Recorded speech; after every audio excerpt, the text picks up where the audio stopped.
This episode of The Seminarian is sponsored by Asbury Theological Seminary.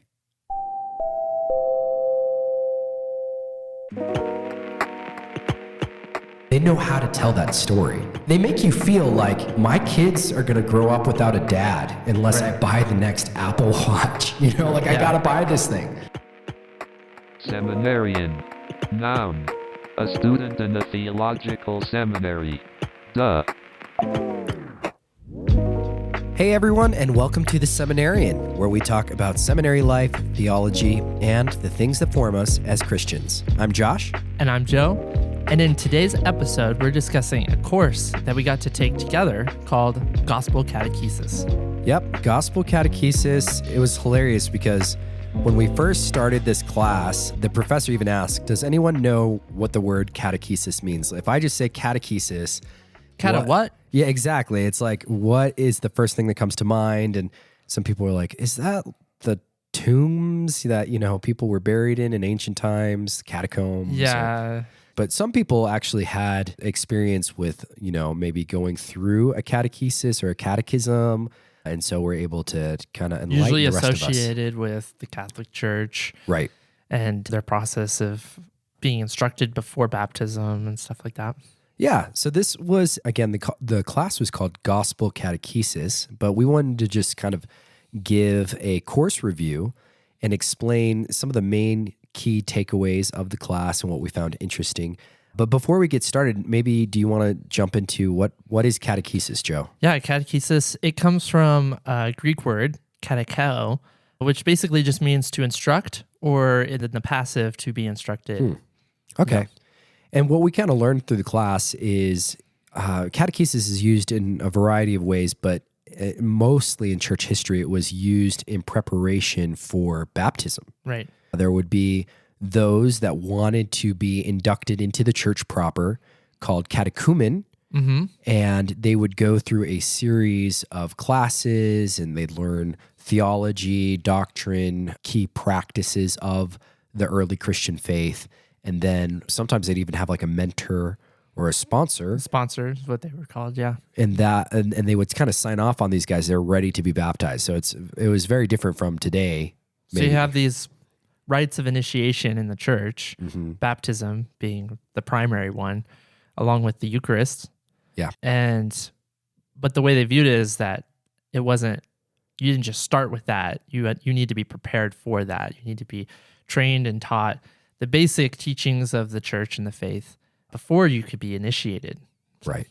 And so that was early church practice really from second or third century until you kind of get into this thought of like infant baptism. And we're not going to fully get into baptism, just trying to give the context for what catechesis in its original context was: preparation for baptism, preparation for the Eucharist or for the Lord's Supper. And so you have these different related words of catechesis. A catechism is an instruction. You may have heard of, for instance, the Westminster's catechism, larger or smaller catechism, Luther's larger catechism, those type of ideas, bodies of work, of teaching. And it's kind of this one-stop shop for Christian theology. And you presumably, I've never taken a catechism class, but you would go through each of these lines or stanzas. Except for this one. Except for this one. That's right.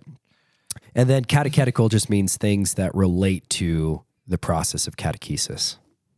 Yeah. Yeah, exactly. So maybe to demystify it a little bit, we, in modern times, there are groups obviously that just straight up use the term catechesis, but we would be more familiar with like discipleship or discipleship curriculum. Yeah. If there's some kind of curriculum that you go through, maybe it's like a new believers class at church. That would be catechesis. Right. If there's a baptism class, that'd be catechesis. Something we learned in the class too was, while those are examples of catechesis, it's broader than that even. It includes and incorporates liturgy, symbolism, and all of these rites. Iconology, like yeah. Yeah, it's not as simple as just going to a class. That's part of it, but it's a much fuller and ongoing process too. Right. It's like a lifelong process. Right. Again, I think more classically it's seen as preparation for those initiation rites, like Right. you were saying, but we should. That's like the beginning of it. Right. But I mean, if we think about, you use the word liturgy. So Yeah. that was a huge part of the class. And learning what liturgy is, basically it's a ritual, it's a worship expression that is shared by a congregation or a group of Christians, and things like the liturgical calendar, which I think almost everybody is probably familiar. You may not have heard that phrase, but if you think of, okay, Advent season, or, Christmas and kind of the weeks leading up to that, Yeah. and Advent calendars, or Easter, Resurrection Day, Or Lent. all of these things Yeah. have to do with the liturgical calendar. And so we learned a lot about that, which was cool because we weren't raised in a faith tradition that uses the liturgical calendar. Yeah, so it was pretty new, at least the terminologies and stuff. In some ways it was like, oh yeah, we already do that, but we just don't call it that, like discipleship or Right. things like that. But it was pretty new, a lot of the concepts. Yeah. So different kinds of liturgy. We already mentioned the liturgical calendar. We also learned that Epiphany, I hadn't known about that before, when Yeah. Jesus was baptized and it was kind of his start of his public ministry. It's an epiphany, or revealing to everyone, Right. this is God's only son whom he's well pleased. And that kind of launches Jesus into his Right. ministry. And along those lines of, we're talking about the liturgical calendar and catechesis, the whole point is sort of encompassing, like The life of immersive, Christ. Yeah. like an immersive discipleship and discipling, where it's not just teaching and you get these 3 points and you have to memorize it. It governs your life, the rhythms of life and those types of things. And it helps to form you over time. I thought you were going to mention it being emulating Jesus's life. That too. Yeah, so both are amazing points. It's supposed to be a very 9 to 5, not a like topical kind of, oh, now I'm going to study this arbitrary aspect of Christianity. Like you're submersed in it, like you said. You literally, your very calendar is being oriented around an ancient Christian faith, but specifically it mirrors the life of Jesus. So it kind of starts, so to speak, in the new year or during Christmas time with Advent, Right. with the birth of Jesus. And then you go through different periods of Jesus's life. Obviously, you have the resurrection, the ascension, and then you have Pentecost as well, the giving of the Holy Spirit, and then it kind of starts all over again. Yeah. And it's a really cool way of thinking about time, and even the calendar being a means of discipleship or catechesis. The idea of immersing yourself into Jesus's life and having that be formative for your own life is something that I've never considered before. Like growing up, I know we had Christmas, Easter, obviously, but we never like followed kind of a strict calendar, a liturgical calendar, where our whole year was kind of dictated by certain like major days and stuff. I mean, in the secular world, Christmas is a big deal, but other than that, you don't get that emphasis. But to be like, no, our year and our life is kind of following Jesus's life Yeah. is pretty amazing. It feels like you're following Jesus. Yeah. Which is, I mean, again, we weren't raised that way, but it gave us a lot of food for thought about how we want to parent. I've got 5 kids, you've got 2.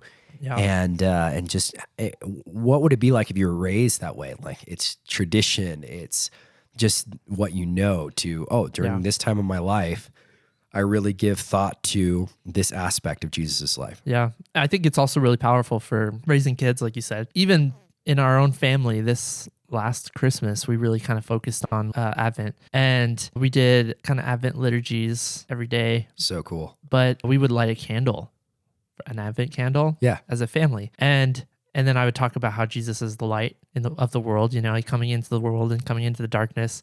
And then I would talk about him coming back. And even our 2-year-old daughter would kind of catch on to that. That's so cool. And I think it was really powerful to like turn off the lights and like turn on the candle and it like lights up and it's just kind of cool. And she loved it. But then also what amazes me is afterwards, she would even be like, Jesus coming back? Like, Wow. Jesus coming home kind of thing. It was just like, whoa, like just that we did like a couple times, And it like Wow. already kind of like had an impact on her. So that basically, the ancient church kind of a little bit knew what they were They doing. knew what they were doing. My goodness. And that's funny too. That's an interesting point. And we rubbed against this a couple times.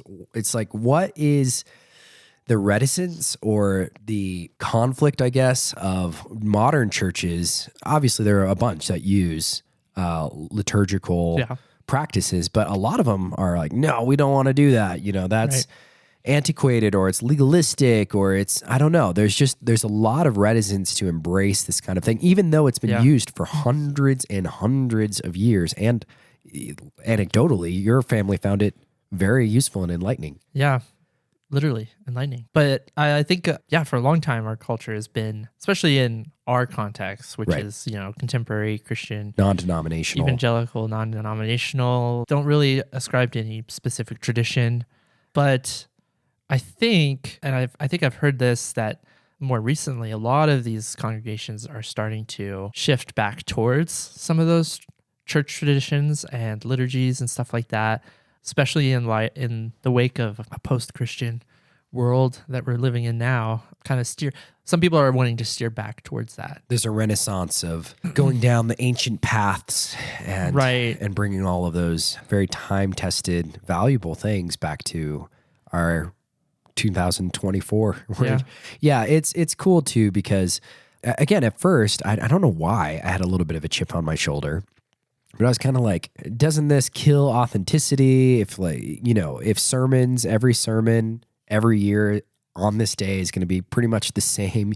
There are other means like the Common Book of Prayer that we learned about, which is just another liturgical device where each day has a set prayer. It's got either a church father or a saint or some kind of Christian figure from antiquity that you learn about, and you're like, what can we glean from this? And there's responses. And to me, at first, it just felt very robotic and inauthentic. And I was kind of like, I don't know if I like this. It's good to learn about this, but I don't know if I'd actually use this. And then as it kind of went on, I started to see the value in it. Yeah.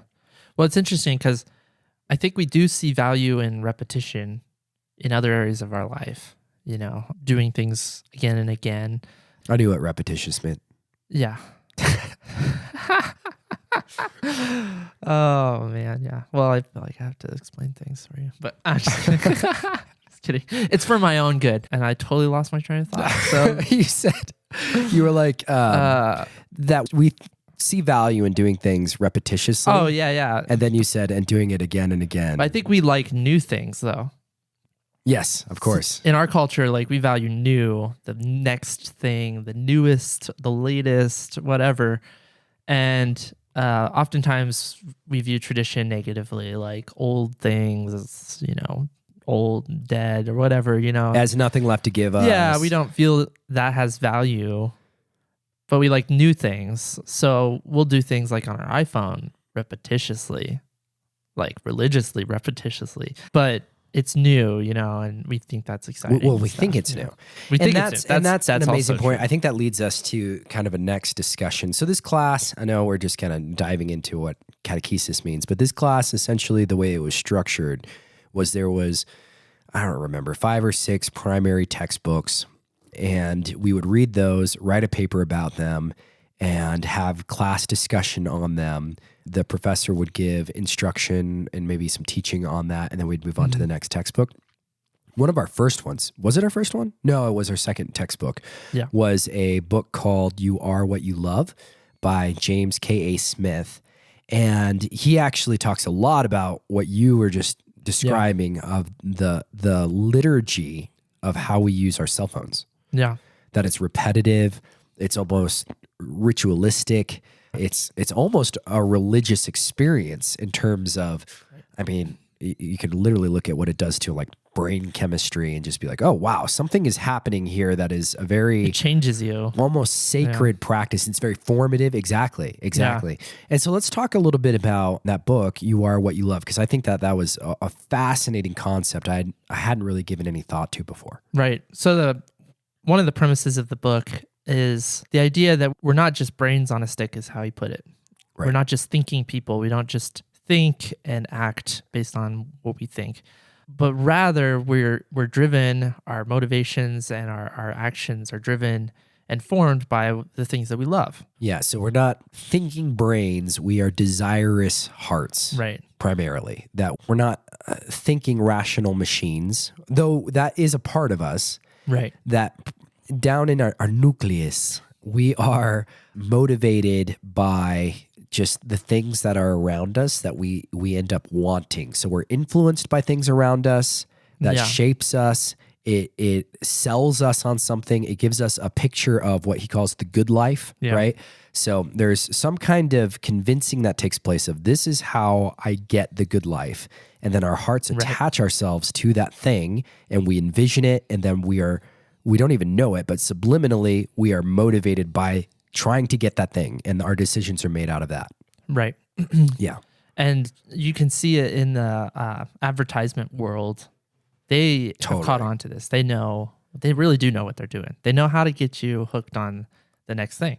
I've cried. Confession. I have cried at Apple commercials before. Oh my gosh. I know I'm an Apple fanboy, and it just shows that I like Apple too. But my goodness. I'm just saying some of them are like they're talking about how Apple Watches like save people's lives, and he's like, I wouldn't be here with my kids today if my Apple Watch didn't, detect that I was about to have a heart attack. It was like I think it was the Apple Watch 9 commercial, and it's just about how many people's lives have been saved by Apple Watches. And dude, they know how to tell that story. Right. They make you feel like my kids are going to grow up without a dad unless I buy the next Apple Watch. I got to buy this thing. Yeah, they know how to tug on your heartstrings. Yeah, them and Pixar, dang it. Also, though, another element is honestly, we're just addicted to using our phones. No, we're not. That's denial. That's the that's first stage. Step. Yeah. The first step.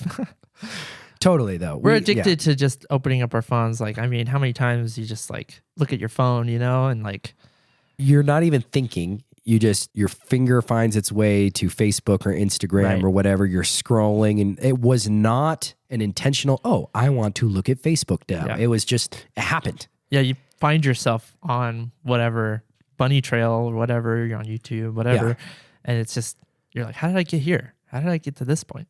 And it is magical. Mindless. I mean, if I just think about this, if I just touch my phone in the right places, pizza will show up at my door. Yeah. Mind blown. We're just mice. We're all just mice. You know how they train them to like push this button to get fed or something? Like, how do you get the pizza? How do you get the pizza? Ours is just more complicated. Exactly.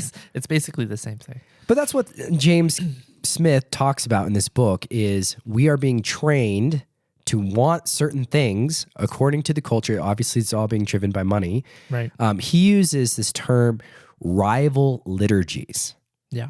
What does that mean? So rival liturgies it's rivaling church liturgy, basically, rivaling liturgies that have been handed down from the church that are designed to transform us and to form us into the people of God. The rival liturgies are these like secular liturgies. It's liturgies outside of that are trying to pull our hearts and pull us away from the kingdom of God, as he puts it, and to seek after, like you said, a different end, a different telos, as he puts it. But a telos is a fulfillment of something, right? An end, yeah. An end. So we had to do a group project that was super fun. And it was basically just arbitrarily pick a rival liturgy.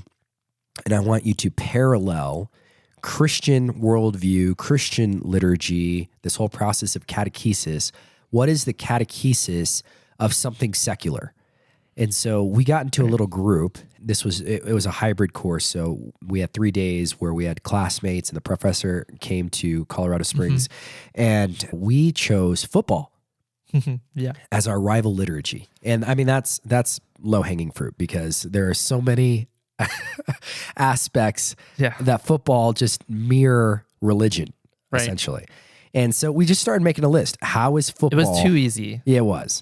It was like it was written out. The playbook was already written out for us. Oh, I see what you did there. But I mean, it's like, okay, just imagine you've got this stadium that is like the temple or the cathedral or the church of football where people congregate in. And just like you might, wear a 3-piece suit, or there's some kind of, you dress in a way to go to church, you definitely dress away to go see a game at this temple. You have your uniforms and your religious garb. Yes, exactly. Yeah. Right.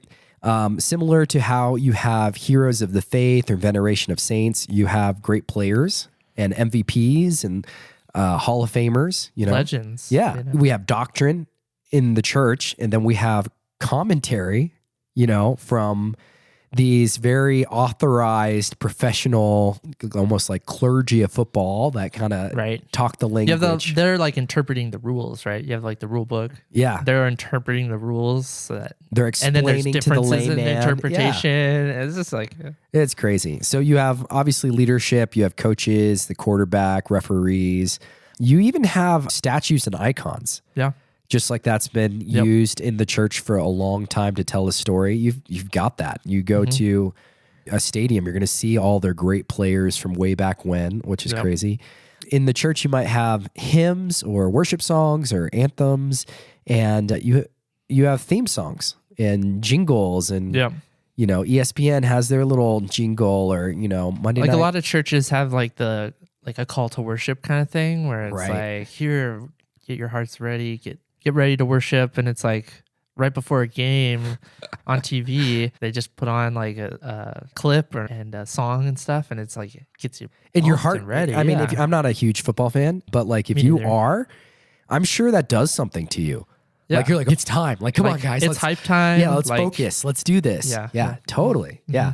I mean, I think it was funny. This isn't even on my list, but we have raised hands in worship for maybe more charismatic sides of church tradition. And you've got the same thing. You've got people raising their hands, doing the wave, just... It's a full body experience. Oh, right? Totally. No one's sitting at a football game unless you're losing or something, but then you're crying. It's like so emotional. Lament. It's like internal, but you're like jumping up and down. You're like screaming.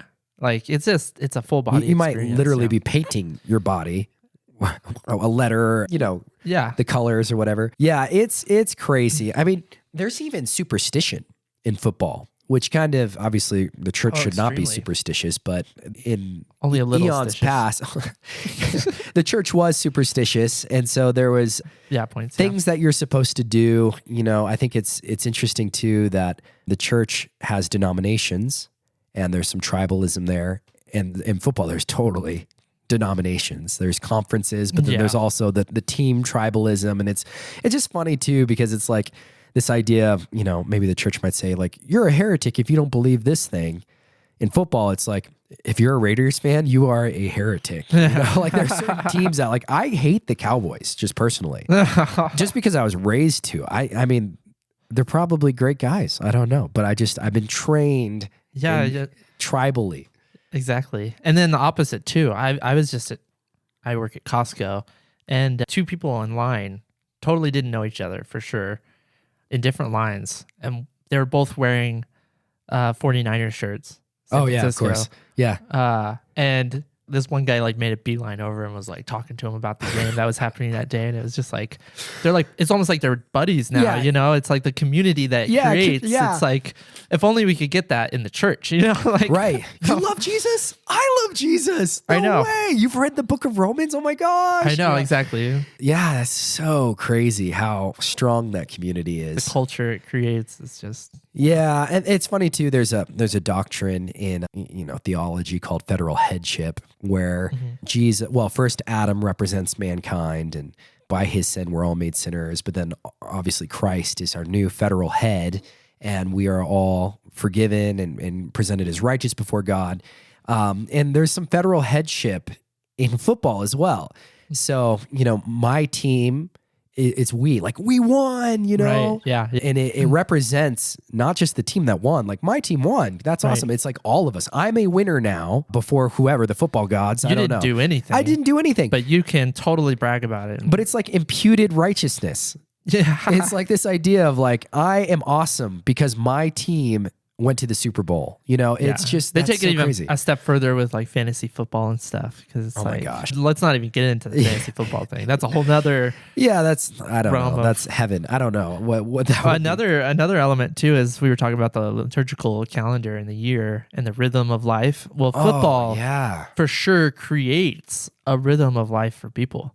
Like throughout the week, right? Yeah. You've got days where you have football and days where you don't have football. And people who love football, I know when it's not football, like when it's a day that there's not a game, it's like depressing. But you have preseason, you have obviously Preseason, Super yeah. Bowl. I mean, there's all of College these, football. right? Turkey Bowl, like all When the of season these. ends, everyone's depressed unless they won. But then it's like they're just like, can't wait till next year. You know, that's like the common time for the church. It's like after Easter until Advent. You know, it's like common.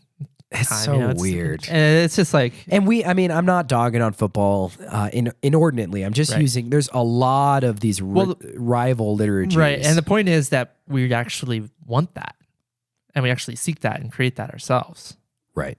So We are desirous hearts. Right. We're not just We wanna thinking love heads. something. We are liturgical creatures. We want a liturgy. We want a calendar. We want to be part Right. of a community.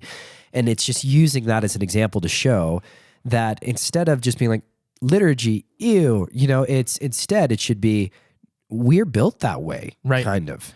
And how do we capture that in a way that forms us, like you said, into the people of God? And football is just one example. Cell phone is another example. But the point being too is that it's not like you can just like say no to it altogether. You know? Yeah. It's like either you're going to be formed by a biblical liturgy or you're going to be formed by the cultural liturgies, you know, Right. secular liturgies. Yeah, and I think going a little bit back to this good life concept is liturgies are important because they are how you get to, or how, not necessarily like steps to get there, but how you are formed into the person you want to be. So it's, what does the good life look like?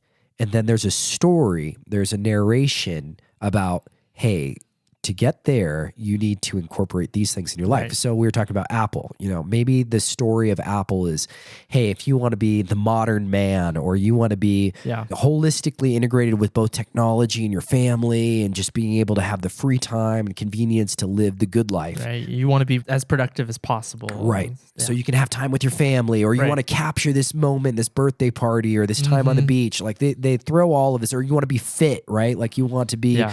just maximized. Yeah. So And it's all geared towards you. of course. What do you want? Right. But they're kind of telling you what you want at the same time. And they're telling this story that looks amazing, and Right. and you want to see yourself in that story. For football, I think, you know, the story is, I want to be a champion. I like football because it shows a struggle, and it maybe mirrors the struggles that I have, that it's Yeah. gritty and I just need to overcome that. Or I want to aim for perfection. I want to be the best that I can be, or dominance, or, you know, I'm not saying football is just for men, but like, oh, this is a manly thing. If I want to be a real man, it means that I need to love football and all of these things. And so it tells a story that you want. Yeah.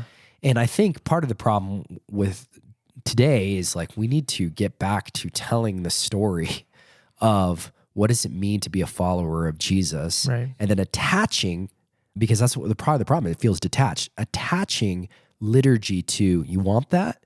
Okay, this is how we're formed into that, Right. is we immerse ourselves in the life of Jesus in a calendar, or Right. whatever those things are. Over time and in repetition. Yeah. Right. Yeah. Which Yeah. means to do things over and over again. Really?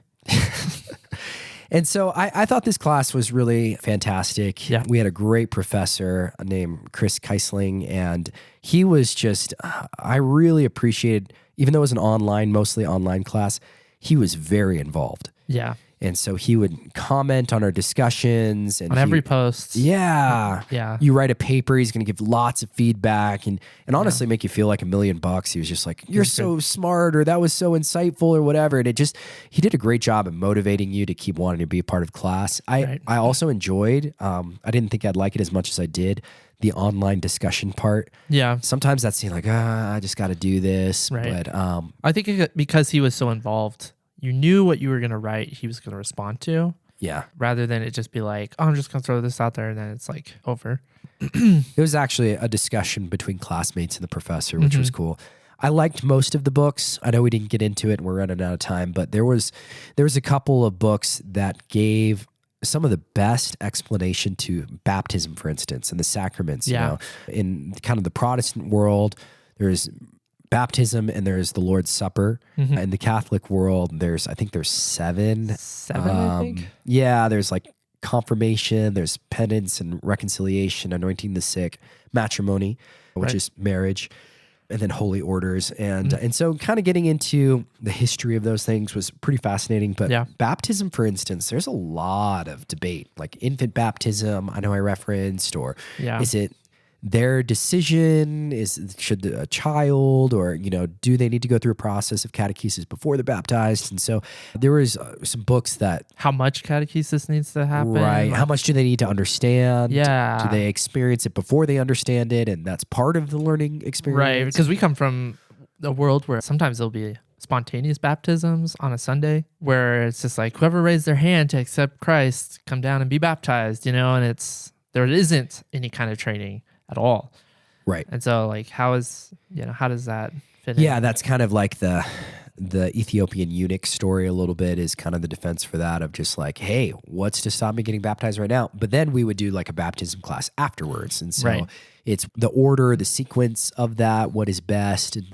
And if you've never put any thought into that as a listener, I think that there's some really great, there were really great resources, and we'll list some of the books in the show notes for this episode that were just, oh, that's where that came from. Here's the rationality for that, and here's the benefits of doing it this way. Yeah. But I also appreciated in this class, there was a lot of humility of like, hey, these things are useful. They're supposed to be tools to equip you as a future pastor or a minister, and just to give you a way to think about structuring your discipleship so that it's traditional, it's time-tested, and you're not just reinventing the wheel a million times over because it's been invented 1,000+ years ago, and it's shown, I mean, it's why we have Christianity today. Right. And a big takeaway too was just the importance of, or the need for, catechesis in the church today. Absolutely. In summary, catechesis is a structured process of instructing believers in the faith. We found this course to be interesting and enlightening, giving us context for many ancient traditions that we previously knew very little about. Yeah, in addition, these conversations about rival liturgies made us aware to how the secular world competes for our affections and often paints a picture of the good life that is antithetical to that of the Christian faith. But what do you think? Let us know in the comment section on our Facebook or Instagram post of this episode, and make sure you give us a like. And also make sure to visit our website, seminarian.life, for show notes and other resources. Until next time, thanks for joining the conversation today.